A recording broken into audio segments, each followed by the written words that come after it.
জমিনটা পুরে তামা হয়ে যাবে। ওই কঠিন মুহূর্তে তার কোনোদিন পিপাসা লাগবে না, পিপাসা লাগবে না।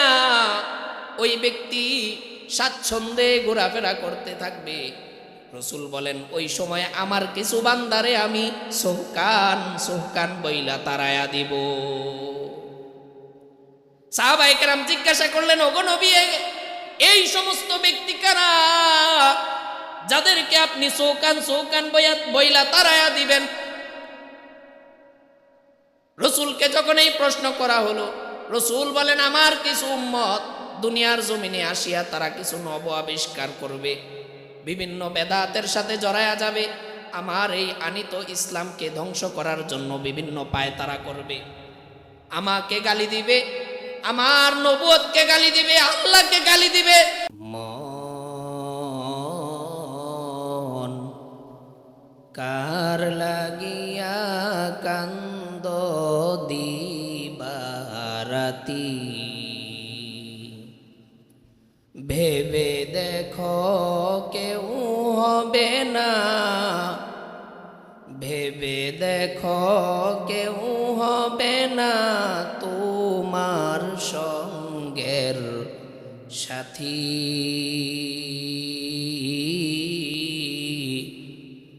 কার লাগিয়া কান্দ দিবারাতি,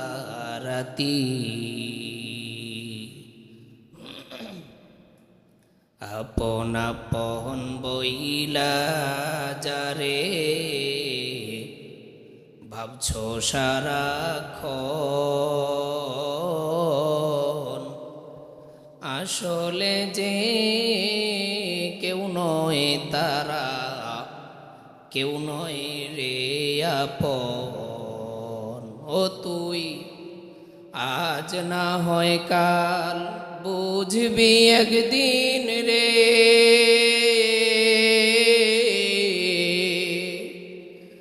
আজ না হয় কাল বুঝবি একদিন, নিভলে জীবন বাতি। কার লাগিয়া কান্দ দিবারাতি।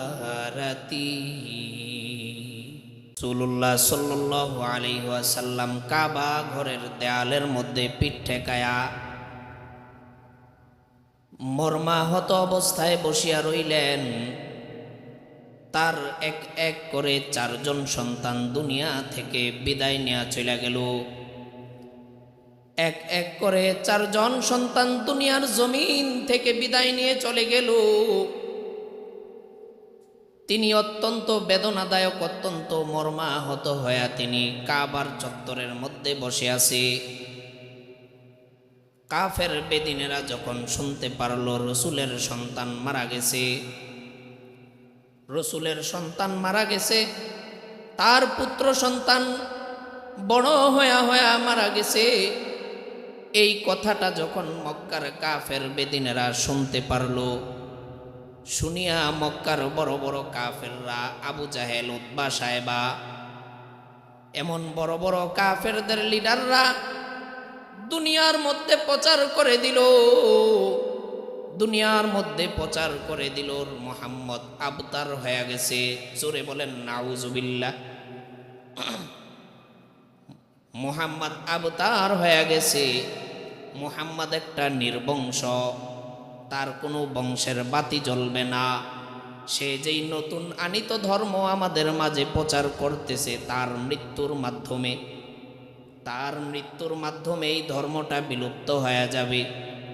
তার ওয়ারিস সূত্র বলতে কেউ থাকবে না। দুনিয়ার মধ্যে তার পুত্র সন্তান নাই।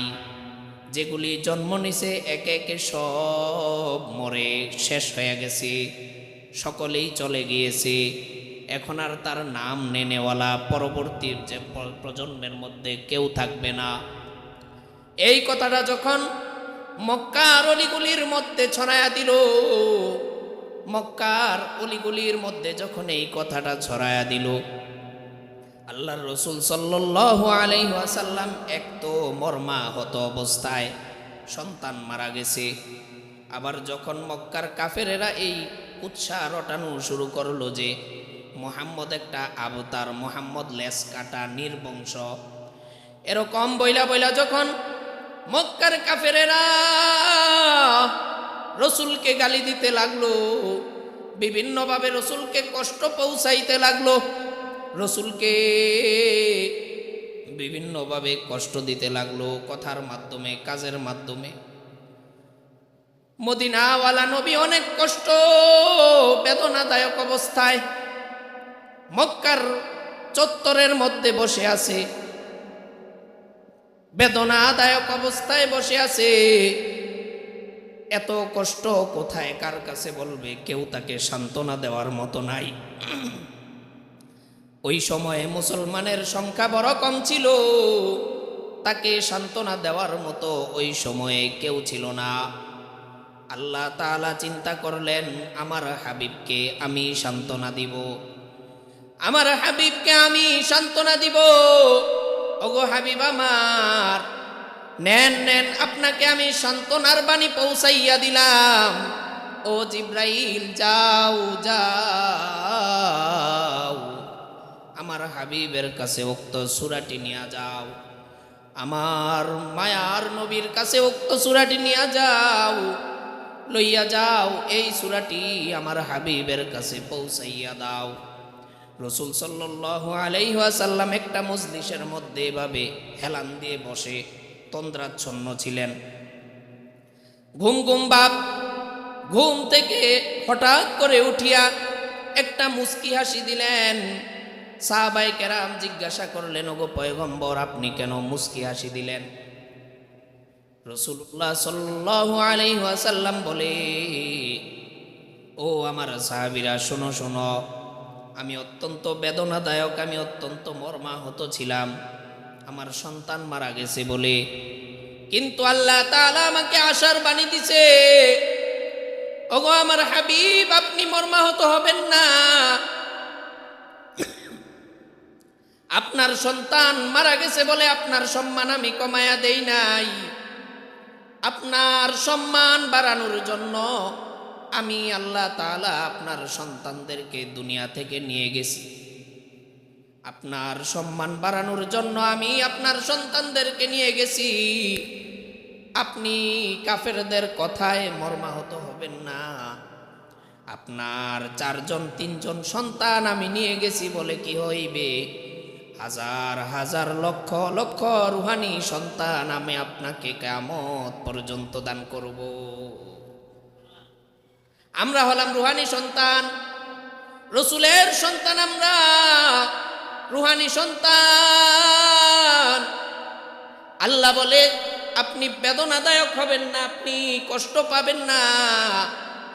ওগো আমার হাবিব, আপনি কষ্ট পাইলে আমিও কষ্ট পাই। আপনার 4 জন সন্তান আমি নিয়ে গেছি, তাতে আপত্তি নাই, আফসোস নাই। আপনাকে কিয়ামত পর্যন্ত রুহানি সন্তান দান করব। শুধু তাই নয়, তাই নয়, কাফেররা আপনাকে বলে লেস কাটা, আপনাকে বলে আবতার, আপনাকে আবতার বলে গালি দেয়। চিন্তা করবেন না, ইন্না শানিআকা হুয়াল আবতার। ওই কাফেরের গোষ্ঠীরাই নির্বংশ হয়ে যাবে, আপনার চুল পরিমাণ কোনো ক্ষতি হবে না। এই পৃথিবীতে আবু জাহেলের কোনো বংশ বেঁচে আছে নাকি? আবু জাহেলের কোনো বংশ নাই। উতবা নামের কোনো নাম নাই, সাইবা নামের কোনো নাম নাই। এই কাফের বেদিনদেরকে আল্লাহ তাআলা এত লাঞ্ছিত করেছেন, এত অপমানিত করেছেন, এত লাঞ্ছিত করেছেন, তাদের বংশ শুদ্ধা ধ্বংস করে দিয়েছেন। তাদের পরবর্তী প্রজন্মে নাম নেনেওয়ালা কেউ নাই। কিন্তু তাকায়া দেখেন, রসুলের নাম নেনেওয়ালা পুরা পৃথিবীর মধ্যে কোটি কোটি মানুষ বিদ্যমান। লক্ষ লক্ষ মানুষ, কোটি কোটি মানুষ রসুলের নাম নেয়। এবং কি আজকে 1400 বৎসর হয়ে গেল রসুল দুনিয়া থেকে চলে গেলেন। আজকেও যদি কোনো নাস্তিকের বাচ্চা, কোনো কুলাঙ্গারের বাচ্চা আমার আপনার নবীকে গালি দেয়, আমাদের অন্তরে রক্তক্ষরণ হয়, তাদেরকে কতল করার জন্য আমরা বেচাইন হয়ে যাই, ঠিক কিনা? তাদেরকে হত্যা করার জন্য আমরা বেচাইন হয়ে যাই। ওই পয়গম্বর এত ব্যতীত হইলেন, তখন মনে করলেন হয়তো আমার বংশ শেষ হয়ে যাবে। আল্লাহ বললেন, না না ওগো আমার হাবিব, না না, আপনি যখন মারা যাবেন, আপনার নাম নেনেওয়ালা, আপনার নামের উপরে জান দেনেওয়ালা লক্ষ লক্ষ যুবক তৈরি হয়ে যাবে। আপনার হাদিসগুলি মাদ্রাসার মধ্যে পড়া হবে। ওগো আমার হাবিব, আপনি ক্লান্ত হবেন না, আপনি থেমে যাবেন না। আল্লাহ এই সূরায়ে কাউসারের মধ্যে এই সান্ত্বনাটুকুই দিলেন। শুধু তাই নয়, আল্লাহ তাআলা কোরআনুল কারীমের মধ্যে বলেন, ইন্না আ'তাইনাকাল কাউসার। ওগো আমার হাবিব, আপনাকে আমি কাউসার দান করেছি। কাউসার এমন একটা নহর, কাউসার এমন একটা নহর, যেই নহরটা আল্লাহ তাআলা রসুলকে দান করেছেন। এই কাউসার নামক এই নহরটা আল্লাহ তাআলা তার হাবিব রাসূলুল্লাহ সাল্লাল্লাহু আলাইহি ওয়াসাল্লামকে দান করলেন। রসুলকে এই নহর দান করার মাধ্যমে সান্ত্বনা দিলেন, ওগো নবী, আপনি কষ্ট পাবেন না, আপনাকে আমি কাউসার দান করেছি, আপনি ব্যথায় ব্যথিত হবেন না। রাসূলুল্লাহ সাল্লাল্লাহু আলাইহি ওয়াসাল্লাম বললেন, ও আমার সাহাবীরা, জানো জানো কাউসার কি? সাহাবায়ে কেরাম বললেন, আল্লাহ এবং তার রসুলই ভালো জানেন কাউসার কি। কারণ তাদেরকে যদি কোনো সংবাদ দেওয়া হতো, তাদেরকে কোনো সংবাদের বিষয়ে যখন আল্লাহর রসুল সাল্লাল্লাহু আলাইহি ওয়াসাল্লাম জিজ্ঞাসা করতেন, তখন তারা বলতেন আল্লাহ এবং তার রসুলই ভালো জানেন। এটা হলো আদাব। যখন রসুল বললেন তোমরা কাউসার চিনো, সাহাবায়ে কেরাম বললেন আপনি এবং আপনার আল্লাহ ভালো জানে। এবার রাসূলুল্লাহ সাল্লাল্লাহু আলাইহি ওয়াসাল্লাম জানায়া দেয়, ও আমার সাহাবীরা শোনো, কাউসার হলো একটা জান্নাতের নহর, যেই নহরের পানি আমি আমার উম্মতকে কিয়ামতের ময়দানে পান করাবো। সুবহানাল্লাহ। কিয়ামতের ময়দানে মানুষগুলি যখন ছুটাছুটি করবে, পানি নাই পানি নাই, কোথাও নাই, হাহাকার করবে, চতুর্দিকে পানি তালাশ করবে, কোথাও পাবে না। উম্মতে মুহাম্মদী সকল উম্মতেরা যাইয়া এবার রাসূলুল্লাহ সাল্লাল্লাহু আলাইহি ওয়াসাল্লামকে যেই হাউসটা দান করা হয়েছে, হাউজে কাউসারের সামনে যাইয়া দাঁড়ায়া যাবে, ওগো পয়গম্বর, আপনি আমাকে পানি পান করান। সকলে যাইয়া এভাবে জড়ো হবে। ওই কাউসারটাকেই আল্লাহ তাআলা উম্মতে মুহাম্মদী এর ইমাম রাসূলুল্লাহ সাল্লাল্লাহু আলাইহি ওয়াসাল্লামকে দান করেছে। এই কাউসার রাসূল আরো বর্ণনা করেন, এই হাউজে কাউসারের পানিটা হবে দুধের চেয়েও স্বচ্ছ। দুধ কি সাদা, তার চাইতেও আরো হাজার হাজার গুণ বেশি সাদা হবে কাউসারের পানি। শুধু তাই নয়, এই কাউসারের পানিটা মেশক আম্বরের চেয়েও বেশি সুঘ্রাণযুক্ত হবে। সুবহানাল্লাহ। এই কাউসারের পানিটা এত মিষ্টি হবে, রাসূল বলেন মধুর চেয়েও মিষ্টি। সুবহানাল্লাহ। মধু কি মিষ্টি, তার চাইতেও আরো হাজার গুণ বেশি মিষ্টি হবে কাউসারের পানি। শুধু তাই নয়, রাসূল যখন মেরাজের মধ্যে গেলেন, আল্লাহ তাআলা যখন আকাশের মধ্যে রাসূলকে ভ্রমণ করাইলেন, দুনিয়ার মধ্যে যত নেতাকর্মী আছে তারা যদি তার বিরোধী দলের কাছে কোনো কষ্ট পায়, কোনো আঘাত পায়, যখন ওই দল ক্ষমতায় যায় তাকে বড় একটা পদ দেয় কি দেয় না? যখন সে আঘাতপ্রাপ্ত হয়, যখন ওই তার দল ক্ষমতায় যায় তাকে একটা সান্ত্বনা দেয়, তাকে বড় একটা পদ দেয়া দেয়, একটা আরামের চাকরি দেয়া দেয়। আল্লাহর রাসূল সাল্লাল্লাহু আলাইহি ওয়াসাল্লাম এত কষ্ট করলেন। আল্লাহ বলে, হাবিব আমার, আপনি আপনার উম্মতের জন্য এত কষ্ট করলেন, আপনাকে আমি আকাশ ভ্রমণ করাইব। সুবহানাল্লাহ। আল্লাহ তার হাবিবকে আকাশে নিয়ে গেলেন। যখন প্রথম আসমানে গেলেন, যাইয়া একটা নহর দেখতে পাইলেন। ফেরেশতা জিবরিলকে বলে, ও ফেরেশতা জিবরিল, বলো এই নহরটার কি? এই নহরটা কি এত সুন্দর? তার পাড়ের মধ্যে মুক্তা খচিত একটা ঘর আছে, অনেক সুন্দর। ফেরেশতা জিবরিলকে প্রশ্ন করে, ওগো জিবরিল, বলে দাও এই নহরটার নাম কি? বলে, ওগো আল্লাহর রাসূল, আপনাকে যেই নহরটা দুনিয়ার মধ্যে প্রতিশ্রুতি দেয়া হয়েছে হাউজে কাউসার নামে, এই কাউসারের নহরটাই আপনাকে দেখানোর জন্য এখানে বিদ্যমান রয়েছে। এ হাউজে কাউসার আল্লাহ তাআলা তার হাবিবকে দান করলেন। ওই রাসূল এই হাদিসের পরে আরো বলেন যে আল্লাহ তাআলা ওই কিয়ামতের ময়দানে, কঠিন ময়দানে যখন মানুষগুলি একত্র হয়ে যাবে, হাউজে কাউসারের পানি এক ঢুক পান করে হাসরের ময়দানে 50,000 বছর হাসরের ময়দানে অবস্থান করা লাগবে। সূর্যটা আধা হাত মাথার উপরে চলে আসবে, জমিনটা পুরে তামা হয়ে যাবে। ওই কঠিন মুহূর্তে তার কোনোদিন পিপাসা লাগবে না, পিপাসা লাগবে না। ওই ব্যক্তি স্বাচ্ছন্দ্যে ঘোরাফেরা করতে থাকবে। রাসূল বলেন, ওই সময় আমার কিছু বান্দারে আমি সোহকান বইলা তারায়া দিব। সাহাবায়ে কেরাম জিজ্ঞাসা করলেন, ওগো নবী, এই সমস্ত ব্যক্তি কারা যাদেরকে আপনি সোহকান বইলা তারায়া দিবেন? রাসূলকে যখন এই প্রশ্ন করা হলো, রাসূল বলেন, আমার কিছু উম্মত দুনিয়ার জমিনে আসিয়া তারা কিছু নব আবিষ্কার করবে, বিভিন্ন বেদাতের সাথে জড়ায়া যাবে, আমার এই আনিত ইসলামকে ধ্বংস করার জন্য বিভিন্ন পায়তারা করবে, আমাকে গালি দিবে, আমার নবুয়তকে গালি দিবে, আল্লাহকে গালি দিবে।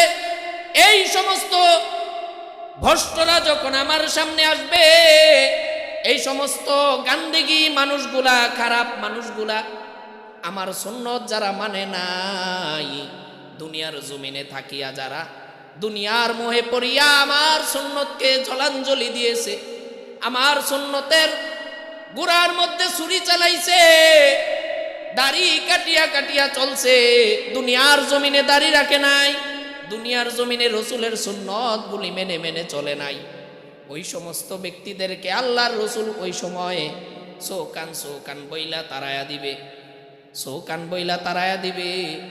আর বলবে, যাও যাও, আমার এই হাউজে কাউসার থেকে আজ তোমার কোনো অংশ নাই। তখন তাদের বড় ভয়াবহ অবস্থা হয়ে যাবে। এই সমস্ত ব্যক্তিদেরকে আল্লাহর রাসূল সেদিন তারায়া দিবে। শুধু ওই ব্যক্তিদেরকে আল্লাহর রাসূল সেদিন পানি পান করাবে যারা রাসূলের সুন্নাহ অনুযায়ী জীবন গঠন করেছে, আল্লাহ তাআলার হুকুম অনুযায়ী জীবন গঠন করেছে, রাসূল সাল্লাল্লাহু আলাইহি ওয়াসাল্লামের সুন্নাহ অনুযায়ী জীবনটা চালাইছে।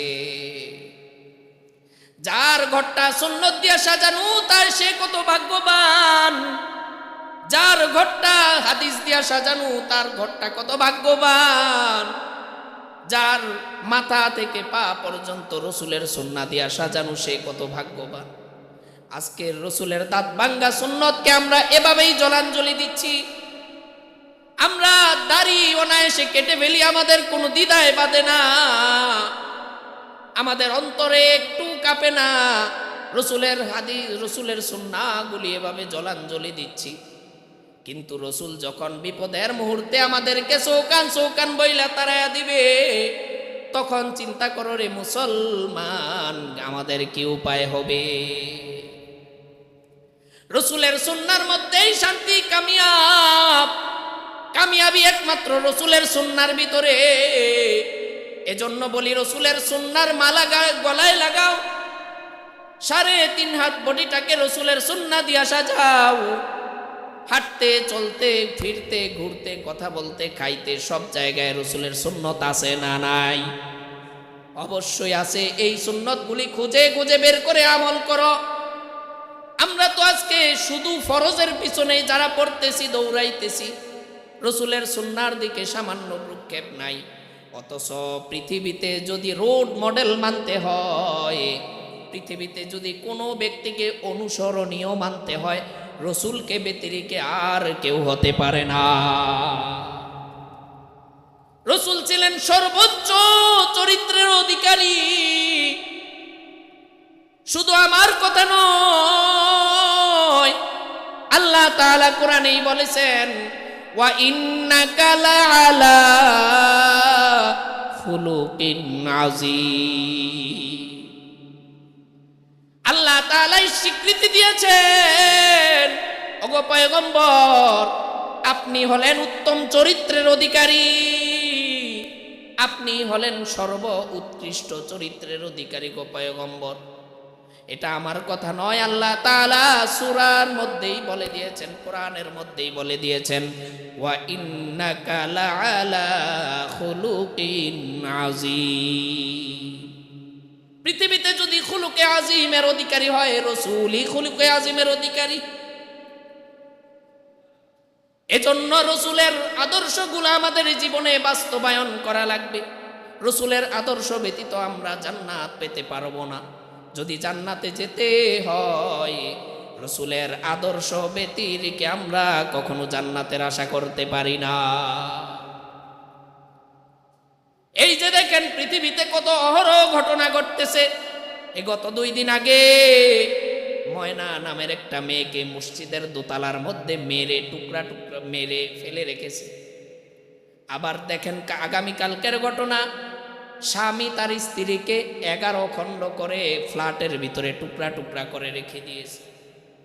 প্রত্যেক দিন এমন সোশ্যাল মিডিয়ার কল্যাণে আমাদের কাছে নিউজ আসে, একের পর এক মৃত্যু, হত্যাকাণ্ড, জেনা, ধর্ষণ, ব্যভিচার।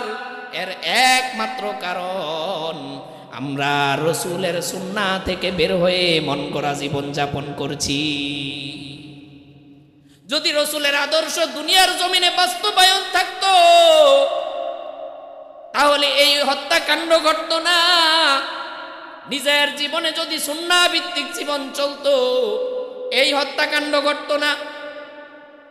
তাই আমরা আমাদের আদর্শ হিসেবে রসুল সাল্লাল্লাহু আলাইহি ওয়াসাল্লামের জীবন আদর্শকে নিতে পারি। এর মধ্যেই রয়েছে কল্যাণ, এর মধ্যেই রয়েছে শান্তি। হাসরে যদি পার পাইতে হয়, রসুলের আদর্শ ব্যতিরেকে কোনো উপায় নাই। হাসরের ময়দানে যদি পার পাইতে হয়, আল্লাহ তাআলা যেই পরীক্ষা করছেন, ওই পরীক্ষায় যদি পাশ করতে হয়, রসুলের সুন্নাহর ব্যতিরেকে কোনো অবস্থা নাই।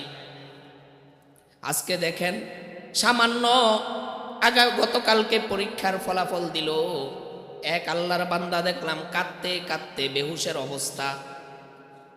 অনেক পড়েছে, কিন্তু তার মন মতো ফলাফল হয় নাই। এই জন্য আল্লাহর বান্দা কাঁদতে কাঁদতে নিজেকে ধিক্কার দিতেছে।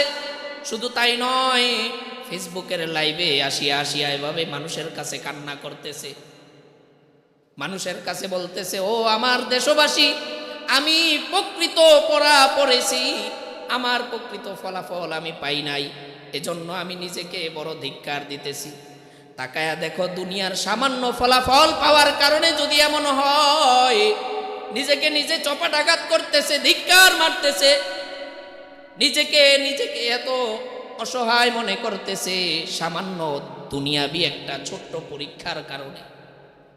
যদি কিয়ামতের ময়দানে সারা জীবনের কর্ম আল্লাহর সামনে হিসাব হয়, ফলাফলটা যখন বাম হাতে চলে আসবে, চিন্তা করেন মুসলমান, আমাদের কি উপায় হবে? দুনিয়াতেই তার প্রমাণ দেখেন। সামান্য ছোট্ট একটা পরীক্ষা, পরবর্তীতে পরীক্ষা দেওয়ার অপশন আছে, কিন্তু কিয়ামতের ময়দানে এমন একটা অবস্থা হবে যেই জায়গার মধ্যে পরবর্তীতে পরীক্ষা দেওয়ার কোনো অপশন নাই। আল্লাহ তাআলা প্রশ্নও ফাঁস করে দিলেন। কিয়ামতের ময়দানে হবে 5টা প্রশ্ন, কবরের মধ্যে হবে 3টা প্রশ্ন। সবগুলি আল্লাহ তাআলা প্রশ্ন ফাঁস করে দিয়াও যদি তুমি বান্দা আমার হুকুম অনুযায়ী না চলো, আমার হাবিব মদিনাওয়ালা নবী তার সুন্নাহ মেনে যদি না চলো, তাহলে কিন্তু আমি পাকড়াও করব, আমি শক্ত ধরা ধরব। ইন্না আযাবি লাশাদীদ, আমার ধরা বড় শক্ত ধরা, আমার পাকড়াও বড় শক্ত পাকড়াও। এজন্য মুসলমান দুনিয়ার মধ্যে থাকতে হলে রসুলের আদর্শ মেনে মেনে মেনে মেনে চলতে হবে, আল্লাহ তাআলার হুকুম মেনে মেনে মেনে মেনে চলতে হবে।